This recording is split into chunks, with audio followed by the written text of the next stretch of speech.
Israel রাষ্ট্র প্রতিষ্ঠা হওয়ার পর থেকে নানা দ্বন্দ্বের কারণে ইসরায়েলের সাথে আরব দেশগুলোর সময়ের ব্যবধানে এখন পর্যন্ত 4 বার যুদ্ধ সংঘটিত হয়েছে, যা আরব ইসরায়েল যুদ্ধ নামে পরিচিত।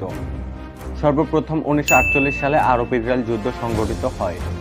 1947 সালে জাতিসংঘ প্যালেস্টাইনকে দুটি রাষ্ট্রে ভাগ করার পরিকল্পনা করে। এতে ইহুদিদের জন্য একটি রাষ্ট্র এবং আরবদের জন্য একটি রাষ্ট্র স্থাপনের প্রস্তাব ছিল। এই সিদ্ধান্তের ফলে আরব দেশগুলোতে তীব্র বিরোধিতা সৃষ্টি হয়। প্যালেস্টাইনে ইহুদি ও আরব জনগণের মধ্যে দীর্ঘদিনের সংঘাত ও জাতিগত বিদ্বেষ যুদ্ধের ভিত্তি গড়ে তোলে। ব্রিটিশদের প্যালেস্টাইন থেকে প্রত্যাহারের প্রক্রিয়া চলাকালীন সময় উভয় পক্ষের মধ্যে উত্তেজনা আরও বৃদ্ধি পায়, যার ফলে 1948 সালের মার্চ মাসে আরব লীগের সদস্য দেশগুলো যুদ্ধের প্রস্তুতি নিতে শুরু করে। 1948 সালের 14 মে ইসরায়েল রাষ্ট্র প্রতিষ্ঠা ঘোষণা করা হয়। পরের দিন অর্থাৎ 1948 সালের 15 মে আরব ইসরায়েল যুদ্ধ শুরু হয়। ইরাক, মিশর, জর্ডান, সিরিয়া এবং লেবানন সহ অন্যান্য আরব দেশগুলো ইসরায়েলের বিরুদ্ধে যুদ্ধে অংশগ্রহণ করে।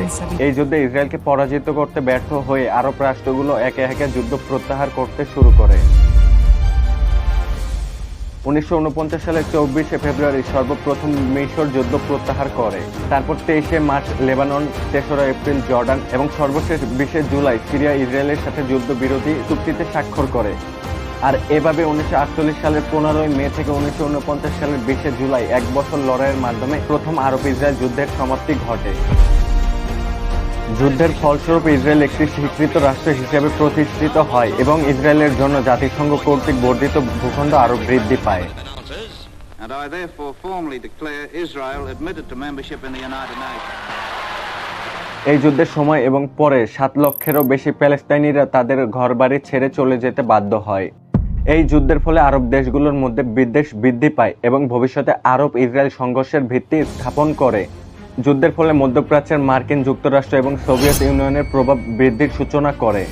1948 সালের আরব ইসরায়েল যুদ্ধ একটি গুরুত্বপূর্ণ ইতিহাসের ঘটনা, যা এখনো বর্তমানে সংঘর্ষ ও রাজনীতিকে প্রভাবিত করছে। পরবর্তীতে 1956 সালের আরব ইসরায়েল যুদ্ধ, যা সুয়েজ সংকট হিসেবে পরিচিত, মধ্যপ্রাচ্যের ইতিহাসের একটি গুরুত্বপূর্ণ যুদ্ধ। এই যুদ্ধের পেছনে ছিল রাজনৈতিক, অর্থনৈতিক এবং সামরিক কারণ।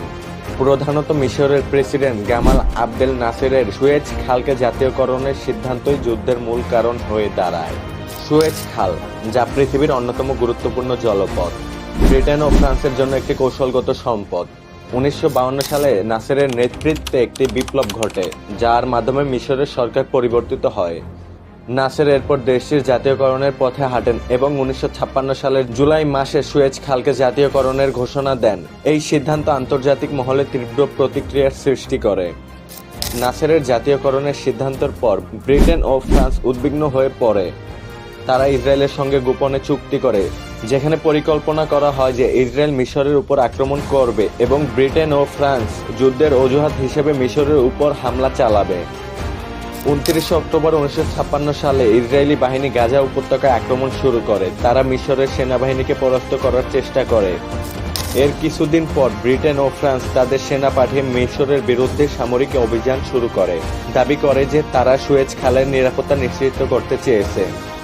যুদ্ধটি দ্রুত আন্তর্জাতিক পর্যায়ে বিতর্কের জন্ম দেয়। মার্কিন যুক্তরাষ্ট্র, সোভিয়েত ইউনিয়ন এবং অন্যান্য দেশ ব্রিটেন ও ফ্রান্সের আক্রমণের নিন্দা করে। তাদের আশঙ্কা ছিল যে এই সংঘর্ষ বিশ্বযুদ্ধের আকার নিতে পারে। তারা যুদ্ধবিরতি এবং বাহিনী প্রত্যাহারের আহ্বান জানায়। এমন পরিস্থিতিতে 56 দিনের যুদ্ধের পর ডিসেম্বরের মধ্যে আন্তর্জাতিক চাপের কারণে ব্রিটেন, ফ্রান্স এবং ইসরায়েল তাদের সেনা মিশর থেকে প্রত্যাহার করতে বাধ্য হয়। যুদ্ধের ফলস্বরূপ নাসের আরব বিশ্বের একটি শক্তিশালী নেতা হিসেবে প্রতিষ্ঠিত হন। মিশর জাতীয়করণের মাধ্যমে আরব জাতীয়বাদকে শক্তিশালী করে এবং নাসেরের জনপ্রিয়তা বৃদ্ধি পায়। তিনি আরব একতার প্রতীক হয়ে ওঠেন। এই যুদ্ধের ফলে মধ্যপ্রাচ্যের রাজনৈতিক অবস্থার পরিবর্তন ঘটে। ইসরায়েল কিছুটা কৌশলগত লাভ অর্জন করলেও এটি মধ্যপ্রাচ্যে ভূ-রাজনৈতিক পরিস্থিতিতে দীর্ঘস্থায়ী প্রভাব ফেলে। সর্বশেষ 1956 সালে আরব ইসরায়েল যুদ্ধ শুধুমাত্র একটি সামরিক সংঘাত ছিল না, এটি একটি রাজনৈতিক সংঘাতের প্রতিফলন। এই যুদ্ধের মাধ্যমে মধ্যপ্রাচ্যের রাজনৈতিক অবকাঠামো, বিশেষ করে আরব ইসরায়েল সম্পর্কের উপর গভীর প্রভাব ফেলেছিল। দীর্ঘমেয়াদী সংঘাত ও উত্তেজনার সূত্রপাত হয়েছিল, যা আজও চলমান। এরপরেই আসে আরব ইসরায়েল যুদ্ধের তৃতীয় ধাপ, 1967 সালের আরব ইসরায়েল যুদ্ধ, যা 6 দিনের যুদ্ধ নামে পরিচিত মধ্যপ্রাচ্যের ইতিহাসের একটি গুরুত্বপূর্ণ অধ্যায়। এই যুদ্ধটি 1967 সালের 5 জুন থেকে 10 জুন পর্যন্ত স্থায়ী হয় এবং ইসরায়েল ও আরব রাষ্ট্রসমূহ মিশর, জর্ডান এবং সিরিয়ার সাথে যুদ্ধটি সংগঠিত হয়। যুদ্ধের প্রধান কারণ ছিল মধ্যপ্রাচ্যে ইসরায়েল রাষ্ট্র প্রতিষ্ঠা নিয়ে আরব রাষ্ট্রগুলোর অসন্তোষ। 1948 সালে ইসরায়েল রাষ্ট্র প্রতিষ্ঠার পর থেকে আরব দেশগুলোর সাথে ইসরায়েলের সংঘাত চলমান ছিল। 1967 সালের আগে মিশরের প্রেসিডেন্ট গামাল আবদেল নাসের ইসরায়েলের বিরুদ্ধে আক্রমণাত্মক মনোভাব গ্রহণ করে। তিনি সোভিয়েত ইউনিয়নের সাহায্যে মিশরের সেনাবাহিনীকে শক্তিশালী করে তোলেন এবং ইসরায়েলের চারপাশের আরব রাষ্ট্রগুলোকে একজোট করতে থাকেন।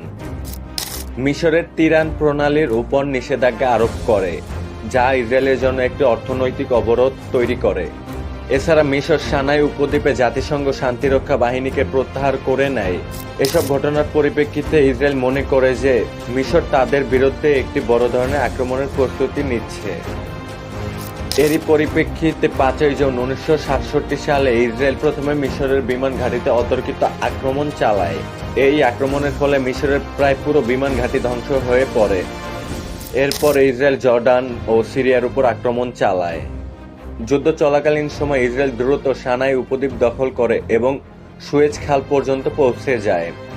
জর্ডানের নিয়ন্ত্রণে থাকা পূর্ব জেরুজালেম ও পশ্চিম তীর ইসরায়েলের দখলে চলে আসে। যুদ্ধের শেষ দিকে ইসরায়েল সিরিয়ার গোলান মালভূমি দখল করে।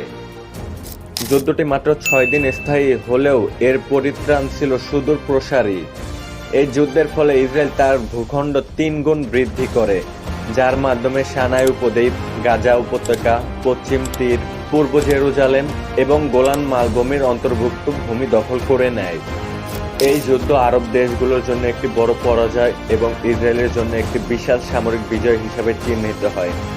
যুদ্ধের ফলে 10 লক্ষেরও বেশি ফিলিস্তিনি শরণার্থী হয়ে পড়ে এবং এই অঞ্চলে ইসরায়েলি দখলদারিত্ব শুরু হয়, যা আজও সংঘাতের কারণ। 1967 সালের যুদ্ধ আরব ইসরায়েল সম্পর্ককে আরও জটিল করে তোলে। ইসরায়েলের দখলকৃত অঞ্চলগুলোর কারণে আরব বিশ্বের ক্ষোভ বাড়ে। এই যুদ্ধ মধ্যপ্রাচ্যের ভূরাজনীতিতে আমূল পরিবর্তন আনে এবং এর ফলাফল আজও চলমান।